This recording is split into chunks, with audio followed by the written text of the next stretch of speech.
اعوذ باللہ من الشیطان الرجیم بسم اللہ الرحمن الرحیم۔ سلام علیکم۔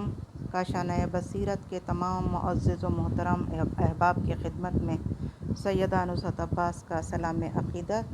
ہم حاضر ہیں آپ کی خدمت میں غدیر قرآن و حدیث اور ادب میں 8ویں جلد ہے اور اس کا 11واں پارٹ ہم آپ کے سماعتوں کی نظر کر رہے ہیں۔ یہ کتاب تالیف ہے حضرت علامہ عبدالحسین الامینی النجفی کی، سبیل سکینہ کی پبلیکیشن ہے، جس کا ترجمہ اور تلخیص ادیب عصر مولانا سید علی اختر رضوی شعور گوپال پوری نے کی ہے۔ آج ہم اس کا پیج نمبر 366 آپ کی سماعت کی نظر کریں گے۔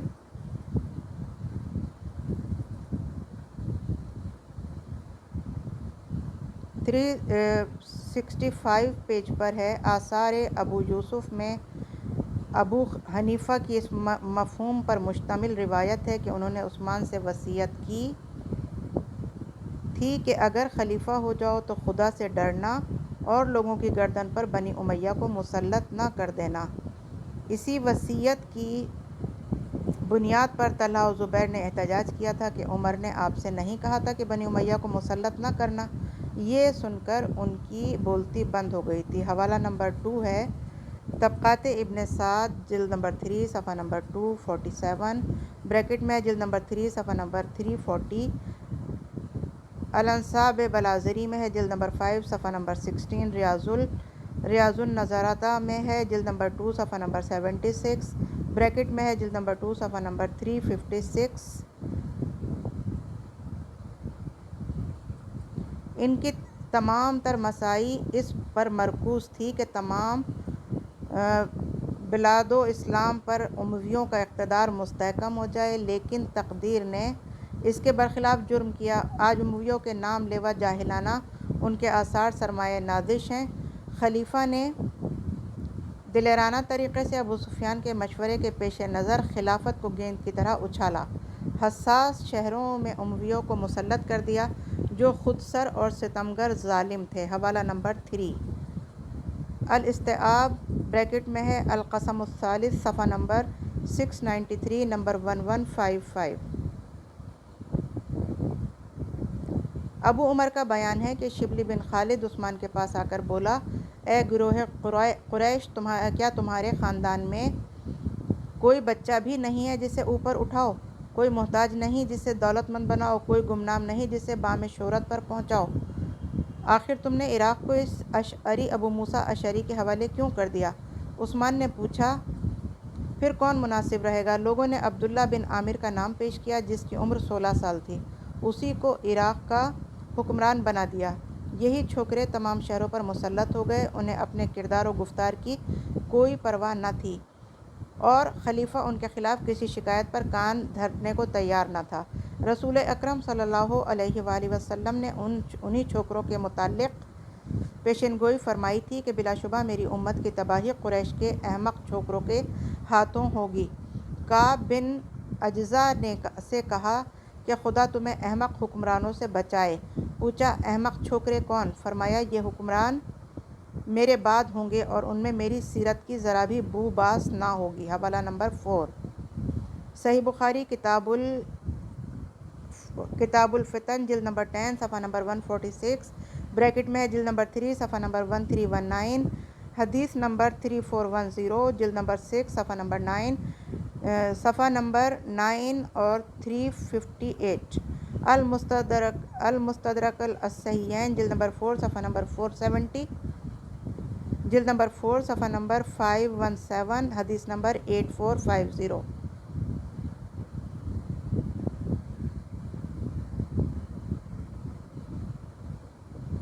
آپ نے مجمع سے بھی خطاب فرمایا کہ میرے بعد ایسے احمق، جھوٹے اور ستم پیشہ حکمران ہوں گے کہ جو ان کی تائید کرے وہ مجھ سے نہیں۔ ہم آ گئے پیج نمبر 367 پر۔ جس نے ان کے مظالم کو سراہا وہ میرا ماننے والا نہیں۔ میرے بعد ایسے حکمران ہوں گے کہ جو کہیں گے وہ کریں گے نہیں، ان کی سیرت اسلام کے خلاف ہوگی۔ حوالہ نمبر 1 تاریخ بغدادی جلد نمبر 2 صفحہ نمبر 107 بریکٹ میں ہے نمبر 500، جلد نمبر 5 صفحہ نمبر 262 بریکٹ میں ہے نمبر 86 اور 288۔ مسند احمد جلد نمبر 1 صفحہ نمبر 456، جلد نمبر 4 صفحہ نمبر 467 بریکٹ میں ہے جلد نمبر 2 صفحہ نمبر 41۔ حدیث نمبر 4350 جلد نمبر 5 صفحہ نمبر 333، حدیث نمبر 17889۔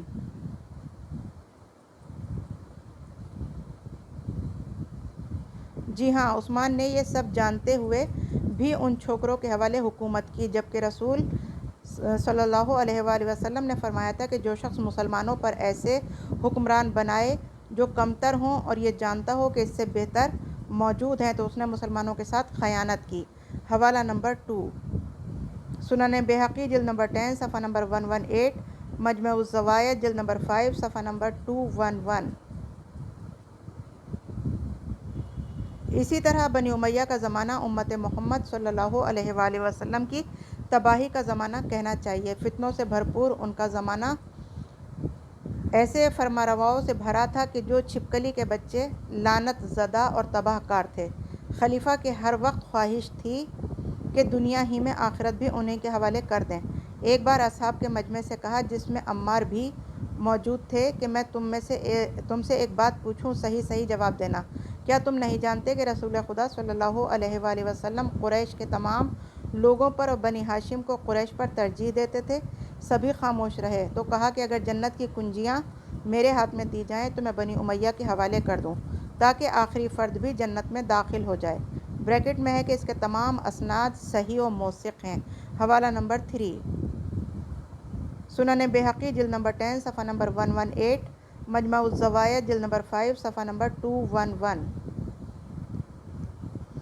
41 نمبر کی ہیڈنگ ہے، خلیفہ نے ابو ذر کو ربضہ جلا وطن کیا۔ بلازری کی روایت ہے کہ جب عثمان نے حکم کے بیٹے مروان اور حارث اور زید بن ثابت کو لاکھوں درہم دے ڈالے تو ابو ذر نے یہ آیت پڑھی، وَلِلَّذِينَ يَكْنِزُونَ الذَّهَبَ وَالْفِضَّةَ۔ جو لوگ سونا اور چاندی جمع کر رہے ہیں اس کو خدا کی راہ میں خرچ نہیں کرتے، انہیں دردناک عذاب کی خوشخبری سنا دو۔ حوالہ نمبر 4 سورہ توبہ آیت نمبر 34۔ اب ہم آ گئے پیج نمبر 368 پر۔ مروان نے یہ خبر عثمان کو دی، انہوں نے آدمی بھیج کر ابو ذر کو بلوایا اور کہا کہ مجھے تمہارے متعلق ایسی باتیں معلوم ہوئی ہیں، تم اس سے باز آ جاؤ۔ ابو ذر نے عثمان سے کہا، مجھے آیات قرآنی پڑھنے سے منع کرتے ہو؟ ہم تو ایسے لوگوں کی مذمت میں آیات پڑھ رہے ہیں جو احکام خدا کو نظر انداز کر رہے ہیں۔ باخدا خوشنودی خدا عثمان کے غصے میں ہے تو مجھے انتہائی محبوب ہے، میں عثمان کی خوشنودی کے لیے خدا کو ناراض نہ کروں گا۔ عثمان کو یہ سن کر بڑا غصہ آیا اور دل میں کینہ رکھ لیا۔ ایک دن لوگوں کے مجمع میں پوچھا، کیا امام کے لیے یہ جائز نہیں کہ بیت المال سے کچھ لے لے، پھر جب وہ مالدار ہو جائے تو واپس کر دے؟ کعب الاحبار نے کہا، کوئی حرج نہیں۔ ابو ذر نے ڈپٹ پلائی، اے یہودی کے بچے، تو مجھے دین کی باتیں اور تعلیم دے رہا ہے؟ عثمان نے مداخلت کی اور کہا کہ تم میرے دوستوں کو بہت زیادہ پریشان کر رہے ہو اور تم کسی سرحدی مقام یعنی شام چلے جاؤ۔ اتنے میں حج کے ایام آ گئے اور ابو ذر نے اجازت مانگی کہ مجھے جوار قبر رسول پر رہنے دو۔ عثمان نے اجازت دے دی۔ سرحدی مقام شام جانے کی وجہ سے بھی یہ تھی کہ لوگ فلک بوس عمارتیں بنا رہے تھے۔ عثمان نے کہا کہ میں نے رسول اکرم صلی اللہ علیہ وآلہ وسلم سے سنا ہے کہ جب فلک بوس عمارتیں بننے لگیں تو وہاں سے الگ ہو جاؤ، مجھے شام جانے دو تاکہ وہاں راہ خدا میں جہاد کروں۔ شام میں معاویہ کی غلط حرکتوں پر تنقید کرنے لگے۔ معاویہ نے انہیں 300 دینار طلائی بھیجے۔ ابو ذر نے کہا کہ اگر اس سال کا حق ہے تو میں لے لوں گا اور اگر بخشش و انعام ہے تو مجھے اس کی ضرورت نہیں ہے۔ حوالہ نمبر 1 انصاب الاشراف جلد نمبر 5 صفحہ نمبر 56۔ حبیب بن مسلمہ فہری نے 200 دینار بھیجے تو ابو ذر نے کہا، کیا مجھ سے زیادہ غریب یہاں کوئی نہ تھا؟ یہ کہہ کر واپس کر دیا۔ معاویہ نے دمشق میں سبز محل بنوایا۔ ابو ذر نے کہا، اگر یہ مسلمانوں کے مال سے بنوایا ہے تو خیانت کی ہے اور اگر اپنے مال سے بنوایا ہے تو اسراف کیا ہے۔ معاویہ خاموش ہو گیا۔ ابو ذر کہتے ہیں، باخدا اب یہ ناپسندیدہ امور دیکھنے میں آ رہے ہیں یہ سب کتاب خدا و سنت رسول کی مخالفت ہے۔ بخدا حق کو ضائع کیا جا رہا ہے، باطل زندہ کیا جا رہا ہے، سچ کو جھٹلایا جا رہا ہے، کرداروں میں پرہیزگاری کا کوئی خیال نہیں رکھا جا رہا، نیک لوگوں کے حقوق غصب کیے جا رہے ہیں۔ حبیب بن مسلم نے معاویہ سے کہا کہ ابو ذر شام کو برباد کر دیں گے، اگر تمہیں اس کی ضرورت ہے تو جلد شامیوں کی خبر لو۔ معاویہ نے عثمان کو خط لکھا تو عثمان نے جواب دیا کہ انہیں سرکش سواری پر بٹھا کر سنگلاخ راستوں سے میرے پاس بھیج دو۔ جب ابو ذر مدینہ آئے تو عثمان سے کہا کہ تم نے چھوکروں کو حکومت دے دی ہے، قومی چراگاہیں اپنی ملکیت بنا لی ہیں، بچوں کو مقرب بنا لیا ہے۔ عثمان نے کہا کہ جہاں تمہارا جی چاہے چلے جاؤ۔ ابو ذر نے پوچھا کہ مکہ جاؤں؟ کہا نہیں۔ پوچھا بیت المقدس جاؤں؟ کہا نہیں۔ پوچھا بصرہ یا کوفہ جاؤں؟ کہا نہیں۔ تمہیں ربضہ کے صحرا میں جلا وطن کروں گا۔ ابو ذر رو رہے تھے یہاں تک کہ ان کا انتقال ہو گیا۔ حوالہ نمبر 1، طبقات ابن سعد، جلد نمبر 4، صفحہ نمبر 236۔ محمد بن سمعان کا بیان ہے کہ میں نے عثمان سے کہا کہ ابو ذر کہتے ہیں کہ آپ ہی نے انہیں ربضہ جلا وطن کیا ہے۔ جواب دیا تعجب ہے، ایسا کیسے ہو سکتا ہے؟ میں ان کی سبقت اسلامی سے واقف ہوں، وہ تمام صحابہ میں معزز ترین ہیں۔ اور کمیل بن زیاد کہتے ہیں کہ جب ابو ذر کو شام جلا وطن کیا تو میں مدینے میں ہی تھا، اور جب 1 سال بعد ربضہ جلا وطن کیا گیا تو میں بھی مدینے میں ہی تھا۔ قتادہ کا بیان ہے کہ ابو ذر کی بات پر عثمان نے انہیں جھٹلایا تو ابو ذر نے کہا کہ میں سوچ بھی نہ سکتا تھا کہ کوئی مجھے جھٹلائے گا، جبکہ میرے بارے میں رسول اکرم صلی اللہ علیہ وآلہ وسلم نے فرمایا ہے کہ ابو ذر سے زیادہ سچے انسان پر آسمان و زمین نے سایہ نہیں کیا۔ جب انہیں ربضہ جلا وطن کیا گیا تو فرمایا کہ حق گوئی نے میرا ایک بھی دوست باقی نہ رکھا۔ نیز فرمایا کہ ہجرت مدینہ رسول صلی اللہ علیہ وآلہ وسلم کے بعد مجھے صحرا نشینی پر مجبور کیا گیا۔ قتادہ کا بھی یہ بیان ہے کہ ابو ذر کو رخصت کرنے کے لیے حضرت علی علیہ السلام شہر کے باہر تک تشریف لے گئے۔ مروان نے آپ کو روکا، حضرت نے اس کی پیٹھ پر تازیانہ مارا۔ اس سلسلے میں عثمان کو ناپسند کیا، پھر بیچ بچاؤ کیا گیا۔ یہ بھی روایت ہے کہ عثمان کو ابو ذر کے انتقال کی خبر ملی تو کہا خدا ان پر رحمت نازل کرے۔ عمار یاسر نے بھی کہا خدا ہم سب کی طرف سے بھی رحمت نازل کرے۔ عثمان نے انہیں گالی دے کر کہا کہ کیا تم سمجھتے ہو کہ میں ابو ذر کو جلا وطن کر کے شرمندہ ہوں؟ ابن خراش کہتے ہیں کہ میں نے ابو ذر کو ایک جھونپڑی میں دیکھا، انہوں نے فرمایا کہ میں نے اس قدر برائیوں سے روکا کہ میرے حق گوئی نے ایک بھی دوست باقی نہ رکھا۔ ابراہیم تیمی کا بیان ہے کہ میرے باپ نے ابو ذر سے پوچھا کہ آپ ربضہ جلا وطن کیوں کیے گئے؟ اب ہم پڑھ رہے ہیں پیج نمبر 370 کو۔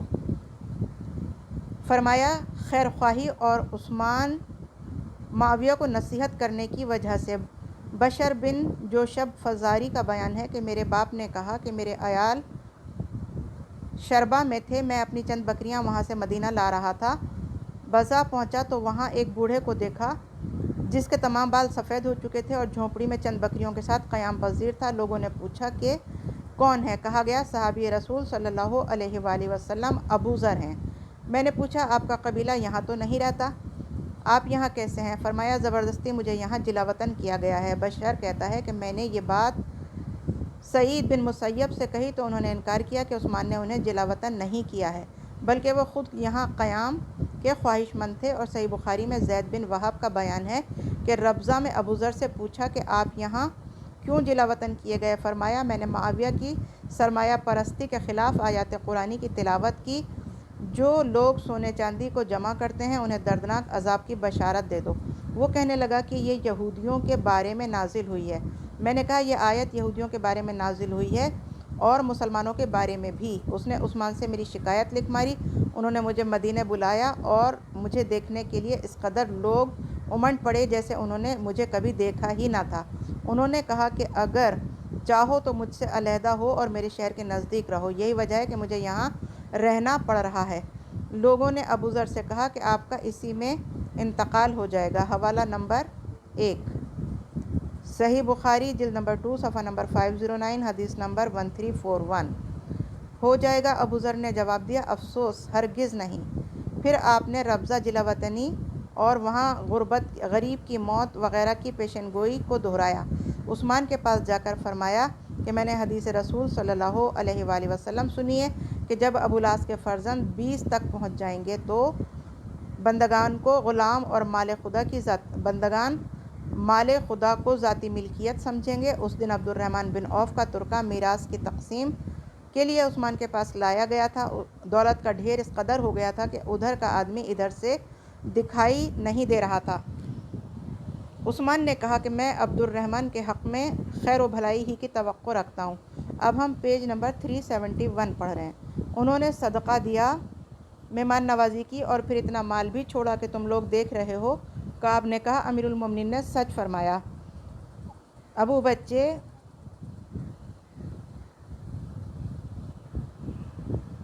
بوذر سے یہ سن کر کعب کے سر پر ڈنڈا گھسیٹ مارا اور اس کو اذیت کی پرواہ کیے بغیر دہاڑے، اے یہودی کے بچے، جس شخص نے اتنا مال چھوڑا ہے اس کے متعلق تو دنیا اور آخرت کی بھلائی کا متوقع ہے۔ میں نے رسول اکرم صلی اللہ علیہ وآلہ وسلم سے سنا ہے کہ مجھے یہی پسند ہے کہ مروں تو ایک پھوٹی کوڑی بھی نہ چھوڑوں۔ عثمان نے کہا میرے سامنے سے دور ہو جاؤ۔ ابو ذر نے کہا مکہ چلا جاؤں؟ کہا ہرگز نہیں۔ ابو ذر نے کہا مجھے خانہ خدا میں آخر دم تک عبادت کرتے رہنے سے روک رہے ہو؟ کہا ہاں، خدا کی قسم تمہیں وہاں نہیں جانے دوں گا۔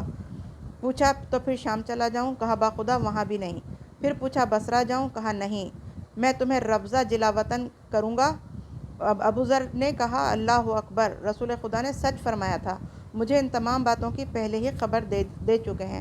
عثمان نے پوچھا کیا خبر دے چکے ہیں؟ فرمایا مجھے مدینہ و مکہ میں جانے نہیں دیا جائے گا، میری موت ربضہ میں ہوگی اور عراق سے حجاز جاتے ہوئے قافلے کے لوگ میری تجہیز و تکفین کریں گے۔ ابن حجر فتح باری میں لکھتے ہیں کہ لوگوں کی بھیڑ اس لیے جمع ہو گئی تھی کہ وہ شام سے واپس آنے کے حال ابو ذر سے پوچھ رہے تھے۔ جس طرح معاویہ کو خوف دامنگیر ہوا تھا ویسا ہی خوف عثمان کو ہوا۔ عثمان کے قول ہی کی تشریح میں چاہو تو میرے شہر کے نزدیک رہو۔ ابو ذر نے کہا خدا کی قسم میں لوگوں کو برائیوں سے روکنے سے باز نہیں آؤں گا۔ حوالہ نمبر 1 شیخ الباری جلد نمبر 3 صفحہ نمبر 275۔ مسعودی نے واقعہ ابو ذر یوں لکھا ہے کہ ایک دن عثمان کی بزم میں ابو ذر بھی موجود تھے۔ عثمان نے کہا تم لوگوں کا کیا خیال ہے، اگر کوئی شخص زکوٰۃ دے تو اس کے مال کا میں دوسرا کوئی حق باقی رہ جاتا ہے؟ کعب نے کہا نہیں۔ اے امیر المومنین، ابو ذر نے کعب کے سینے پر گھونسا مار کر کہا اے یہودی کے بچے، تم نے جھوٹ کہا۔ پھر آپ نے یہ آیت تلاوت فرمائی لیس البر، نیکی یہ نہیں کہ تم اپنے چہرے پورب یا پچھم کی طرف کر لو۔ حوالہ نمبر 2 سورہ توبہ آیت نمبر 177۔ عثمان نے کہا کیا تم اس میں عیب دیکھتے ہو کہ ہم بیت المال سے کچھ مال لے کر اپنے کارگزاروں کو بخش دیں؟ کعب نے کہا اس میں کوئی حرج نہیں۔ ابو ذر نے عصا اس کے سینے پر مارا اور کہا کہ دین کے معاملے میں کس قدر گستاخ ہو گیا ہے۔ عثمان دہاڑے تم مجھے بہت زیادہ اذیت دینے لگے ہو، میرے سامنے سے دور ہو جاؤ، اور انہیں شام جلا وطن کر دیا۔ وہاں سے معاویہ نے عثمان کو خط لکھا کہ ابو ذر معاشرے میں فساد پھیلا رہے ہیں، اگر آپ کو شام اپنے قبضے میں رکھنا ہے تو انہیں اپنے پاس بلا لیجیے۔ عثمان نے جواب دیا کہ انہیں سرکش سواری پر بٹھا کر روانہ کر دو۔ عثمان نے ابو ذر کو جلا وطن کرنے کے لیے ایک اونٹ بھیجا جس پر اپنی بیوی یا بیٹی کو سوار کر کے ربضہ کی طرف تشریف لے گئے۔ جب مدینہ سے نکلنے لگے تو رخصت کرنے کے لیے حضرت علی علیہ السلام، امام حسن علیہ السلام، امام حسین علیہ السلام، عقیل اور عبداللہ بن جعفر و عمار آئے۔ مروان نے اس پر اعتراض کیا کہ امیر المومنین نے منع کیا ہے کہ کوئی ابو ذر کو الوداع نہ کہنے نکلے، میرا کام تھا حکومت کے آرڈر سے باخبر کر دینا۔ یہ سن کر حضرت علی علیہ السلام نے مروان کی سواری کے دونوں کانوں کے درمیان کوڑا مار کر کہا دور ہو جا، خدا تجھے واصل جہنم کر دے۔ پھر آپ وداع کر کے پلٹنے لگے تو ابو ذر نے کہا اے اہل بیت، خدا تم پر رحمت نازل کرے۔ اے ابو الحسن، میں آپ کو اور آپ کے بچوں کو دیکھتا ہوں تو رسول خدا صلی اللہ علیہ وآلہ وسلم یاد آ جاتے ہیں۔ مروان نے عثمان سے حضرت علی علیہ السلام کی شکایت کی تو عثمان نے لوگوں سے کہا اب کوئی علی کی کیا صفائی دے سکتا ہے؟ انہوں نے میرے پیغام پر کوئی پرواہ نہ کی اور اس کے ساتھ برابر برتاؤ کیا، خدا کی قسم میں اس کا بدلہ ضرور لوں گا۔ جب حضرت علی علیہ السلام ابو ذر کو ربضہ پہنچا کر واپس آئے تو لوگوں نے آپ سے کہا کہ عثمان آپ پر برہم ہے کیونکہ آپ ابو ذر کو الوداع کہنے گئے تھے۔ حضرت علی نے کہا سواری کا غصہ لجام پر پھر آپ شب میں عثمان سے ملنے گئے۔ عثمان نے کہا میں نے آپ کو ابو ذر کی مشائیت سے منع نہیں کیا تھا؟ حضرت نے فرمایا کیا میں تمہارا ہر صحیح اور غلط مان لیا کروں؟ واللہ مجھ سے یہ ہرگز نہ ہوگا۔ عثمان نے کہا آپ نے مروان کو گالی دی ہے اور اس کی سواری پر تازیانہ مارا ہے۔ فرمایا یہ تو میری سواری موجود ہے، وہ بھی تازیانہ مارے، لیکن اگر اس نے مجھے گالی دی تو میں اس کا منہ توڑ دوں گا۔ عثمان نے کہا وہ گالی کیوں نہ دے گا، آپ نے بھی تو اسے گالی دی ہے، آپ میری نگاہ میں اس سے افضل نہیں ہیں۔ حضرت علی علیہ السلام کو غصہ آ گیا، تم اب یہ بکواس کرنے لگے، مجھ سے مروان کا مقابلہ کرتے ہو؟ خدا کی قسم میں تم سے بھی افضل ہوں، میرا باپ تمہارے باپ سے افضل تھا، میری ماں تمہاری ماں سے افضل تھی۔ یہ سن کر عثمان غصے میں بھوت ہو گئے اور گھر کے اندر چلے گئے۔ حضرت علی علیہ السلام بھی گھر چلے آئے۔ آپ نے لوگوں سے فرمایا بخدا میں نے ابو ذر کو خدا کے لیے الوداع کہا تھا۔ ہم پڑھ رہے ہیں صفحہ نمبر 373۔ اب یہ حوالہ نمبر 1 ہے۔ حوالہ نمبر 1 دیا ہے طبقات ابن سعد، جلد نمبر 4 صفحہ نمبر 161 164 بریکٹ میں جلد نمبر 4 صفحہ نمبر 240 223 اور 222۔ علامہ امینی فرماتے ہیں ابو ذر کا مرتبہ ایمان و حق انتہائی بلند و استوار تھا۔ ان کا علم و دانش، صداقت و زہد اور بغض فی اللہ رسول اللہ سے خراج تحسین وصول کر چکا تھا۔ ان کی توحید کے متعلق طبقات بن سعد میں ہے کہ ابو ذر فرماتے تھے کہ میں مسلمان ہونے کے 3 سال قبل نماز پڑھا کرتا تھا۔ عبداللہ بن سامت نے پوچھا کس کے لیے نماز پڑھتے تھے؟ کہا خدا کے لیے۔ پوچھا تمہارا رخ کدھر ہوتا تھا؟ فرمایا جدھر خدا رخ کر دیتا تھا۔ ابو مشعر نحیح کے طریقے سے نقل ہوا ہے کہ ابو ذر جاہلیت میں خدا پرست تھے، لا الہ الا اللہ کہتے تھے، بتوں کی پرستش نہیں کرتے تھے۔ بعثت کے بعد ایک شخص نے ان سے کہا کہ مکہ میں ایک شخص نے وہی اعلان کیا ہے جو تم کہتے ہو، ان کا گمان ہے کہ وہ پیغمبر ہے۔ پھر اس کے بعد اسلام لانے کا واقعہ نقل کیا ہے۔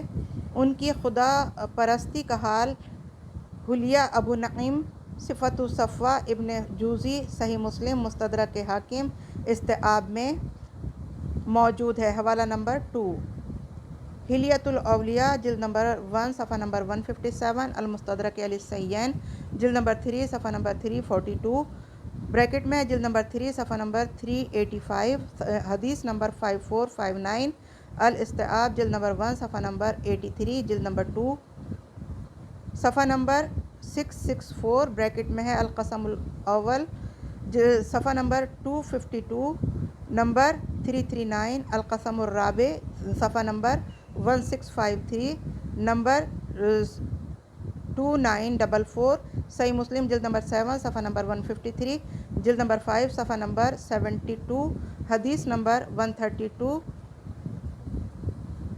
کتاب فضائل الصحابہ صفحہ نمبر 76، صفوۃ الصفوہ جلد نمبر 1 صفحہ نمبر 238 بریکٹ میں ہے جلد نمبر 1 صفحہ نمبر 585، نمبر 64۔ نمبر 2 طبقات بن سعد میں ہے کہ ابو ذر تیسرے یا چوتھے یا پانچویں شخص اسلام لانے والوں میں تھے۔ حوالہ نمبر 3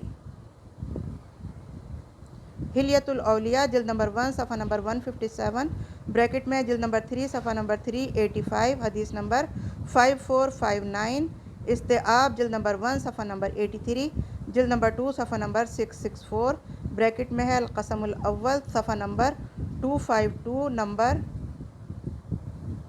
339، القسم الرابع صفحہ نمبر 1659، نمبر 2944، اسد الغابہ جلد نمبر 5 صفحہ نمبر 186 بریکٹ میں جلد نمبر 1 صفحہ نمبر 357، نمبر 800، شرح جامع الصغیر منادی جلد نمبر 5 صفحہ نمبر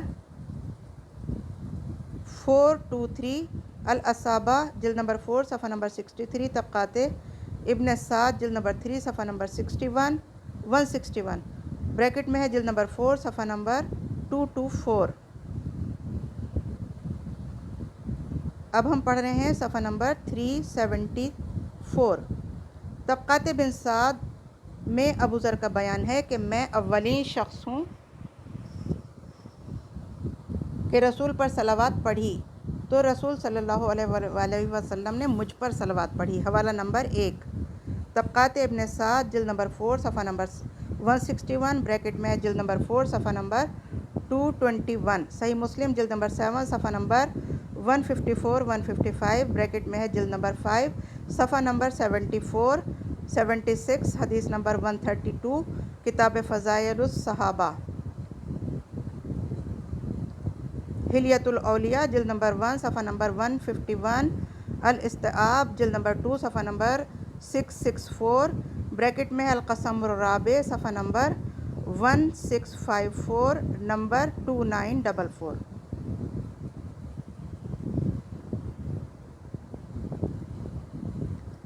ابن سعد بخاری اور مسلم نے بطریق ابن عباس روایت کی ہے کہ جب ابو ذر کو معلوم ہوا کہ مکے میں ایک شخص نے دعویٰ رسالت کیا ہے تو اپنے بھائی کو بھیجا کہ وہاں کے حالات معلوم کر کے آئے۔ انہوں نے واپس آ کر بتایا کہ وہ امر بالمعروف اور نہی عن المنکر کرتا ہے اور اچھے اخلاق کی تعلیم دیتا ہے۔ ابو ذر نے کہا، تم نے میرے درد کی دوا نہ کی اور کچھ سامان سفر لے کر مکہ تشریف لائے، اپنے کو ظاہر نہ کیا کہ کہیں لوگ ان کے مقصد سے واقف نہ ہو جائیں۔ جب رسول صلی اللہ علیہ وآلہ وسلم سے ملاقات نہ ہوئی تو گوشہ مسجد میں رات گزاری۔ صبح ہوئی تو حضرت علی علیہ السلام آئے، پوچھا تم کون ہو؟ جواب دیا قبیلہ غفار کا فرد ہوں۔ فرمایا میرے ساتھ آؤ۔ راستے میں کسی نے کچھ بات نہ کی۔ دوسرے دن بھی ابو ذر سے رسول صلی اللہ علیہ وآلہ وسلم کی ملاقات نہ ہوئی۔ وہ نہیں چاہتے تھے کہ کسی کو ان کا بھید معلوم ہو۔ وہ رات میں سو رہے۔ صبح کو حضرت علی آئے، فرمایا کیا ابھی وقت نہیں آیا کہ اپنی منزلت پہچانو؟ پھر انہیں لے گئے۔ راستے میں کسی نے کچھ نہ کہا۔ تیسرے دن ابو ذر نے علی سے پیمان لیا کہ میرے دل کا راز فاش تو نہ کیجیے۔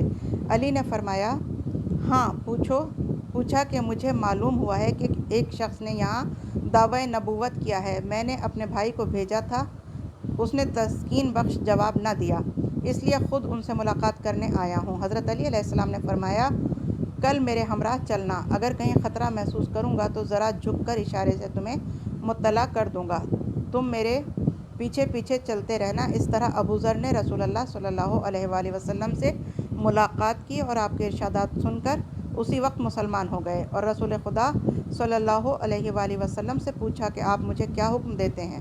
فرمایا اپنے قبیلے میں واپس جاؤ۔ ابو ذر نے قسم کھا کر کہا کہ جب تک اپنے اسلام کا مسجد الحرام میں اعلان نہ کر دوں گا واپس نہ جاؤں گا۔ مسجد الحرام میں بلند آواز سے کلمہ پڑھا۔ مشرکوں نے چلاتے ہوئے کہا کہ اس نے اپنا دین بدل لیا ہے۔ ان پر ٹوٹ پڑے، انہیں اتنا مارا کہ بے ہوش ہو گئے۔ عباس نے قریش کو سمجھایا کہ تم لوگ تجارت کرتے ہو اور یہ غفاری قبیلے کا آدمی ہے، اگر اس کی موت آ گئی تو اس کا قبیلہ تم کو صحیح سلامت سفر نہ کرنے دے گا۔ یہ سن کر لوگوں نے چھوڑ دیا۔ دوسرے دن پھر ابو ذر نے اعلانیہ کلمہ پڑھا اور لوگوں نے انہیں پیٹا۔ حوالہ نمبر 1، طبقات ابن سعد جلد نمبر 4 صفحہ نمبر 165 166 بریکٹ میں جلد نمبر 4 صفحہ نمبر 225 223، صحیح بخاری کتاب المناقب باب اسلام ابو ذر جلد نمبر 6 صفحہ نمبر 24 بریکٹ میں جلد نمبر 3 صفحہ نمبر 1294، حدیث نمبر 3328، صحیح مسلم کتاب المناقب جلد نمبر 7 صفحہ نمبر 156 بریکٹ میں جلد نمبر 5 صفحہ نمبر 76، حدیث نمبر 133، دلائل النبوہ ابو نعیم جلد نمبر 2 صفحہ نمبر 86 بریکٹ میں ہے جلد نمبر 1 صفحہ نمبر 336، حدیث نمبر 197، حلیۃ الاولیاء جلد نمبر 1 صفحہ نمبر 1159، المستدرک علی الصحیحین جلد نمبر 3 صفحہ نمبر 338 بریکٹ میں جلد نمبر 3 صفحہ نمبر 382، حدیث نمبر 5456، الاستیعاب جلد نمبر 2 صفحہ نمبر 224 بریکٹ میں ہے النعیم الرابع صفحہ نمبر 1653 نمبر 2944۔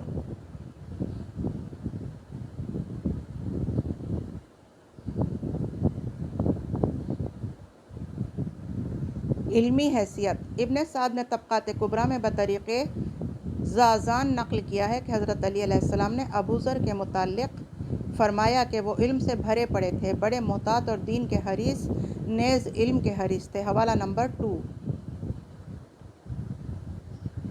طبقات ابن سعد، جلد نمبر 5 صفحہ نمبر 170، بریکٹ میں جلد نمبر 4 صفحہ نمبر 232۔ ابو عمر کہتے ہیں وہ مفید اور شاندار علم سے بھرے پڑے تھے، زہد و ورع اور حق بات کے دھنی تھے۔ حضرت علی سے پوچھا گیا تو فرمایا کہ وہ شخص اس قدر علم سے بھرا پڑا تھا کہ دوسرے اس کے حصول سے عاجز رہے، پھر اس نے علم کو محفوظ بھی کر لیا، ذرا بھی اپنے قلب و دماغ سے نہ نکلنے دیا۔ حوالہ نمبر 3، الاستیعاب، جلد نمبر 1 صفحہ نمبر 664، بریکٹ میں ہے القسم الاول صفحہ نمبر 255، نمبر 1339، القسم الرابع صفحہ نمبر 1655، نمبر 29 اور 44، اسد الغابہ، جلد نمبر 5 صفحہ نمبر 186، بریکٹ میں ہے جلد نمبر 6 صفحہ نمبر 101، نمبر 5862، شرح جامع الصغیر منادی، جلد نمبر 5 صفحہ نمبر 6 صفحہ نمبر 423، الاصابہ، جلد نمبر 4 صفحہ نمبر 64۔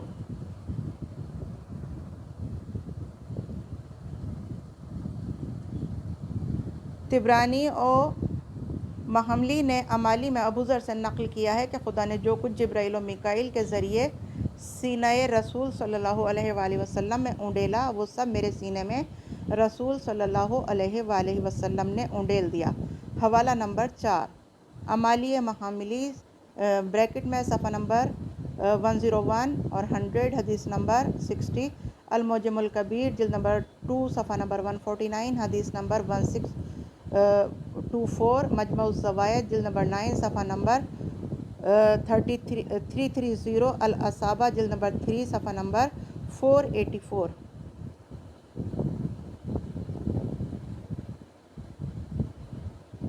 ابو نعیم نے حلیہ میں لکھا ہے کہ ابو ذر دنیا پر لات مارنے والے عبادت گزار تھے، منفرد قناعت پسند،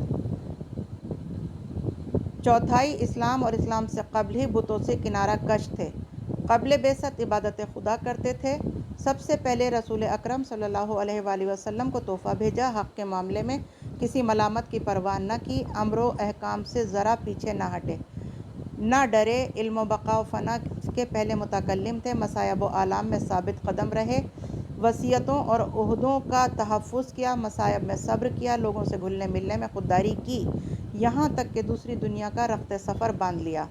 حوالہ نمبر 1، حلیۃ الاولیاء، جلد نمبر 1 صفحہ نمبر 156۔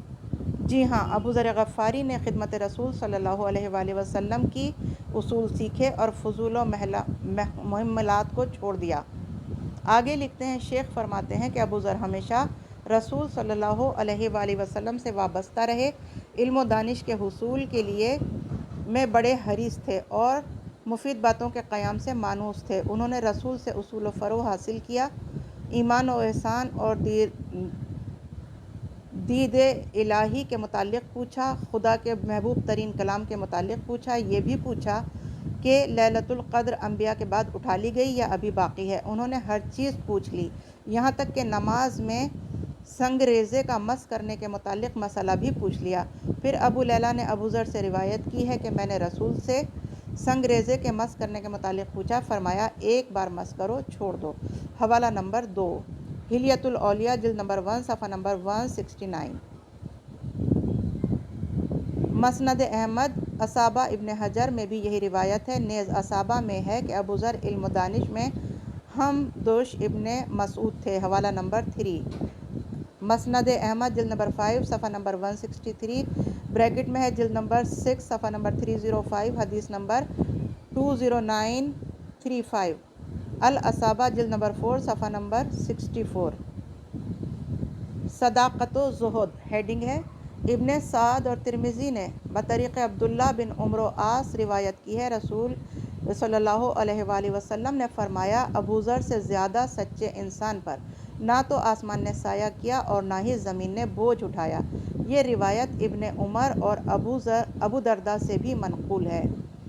اب ہم آگئے پیج نمبر 377 پر۔ ترمذی کی روایت میں ہے کہ ابو ذر سے زیادہ سچا، وفادار تر نہ تھا، وہ عیسیٰ ابن مریم کی شبیہ تھے۔ یہ سن کر عمر نے حسد سے پوچھا، یا رسول اللہ صلی اللہ علیہ وآلہ وسلم، کیا آپ انہیں ان صفات سے پہچانتے ہیں؟ فرمایا، ہاں، اسے پہچان لو۔ جاسم کی روایت میں ہے کہ اس حدیث کو سن کر عمر نے کہا، کیا میں انہی صفات سے انہیں پہچانوں؟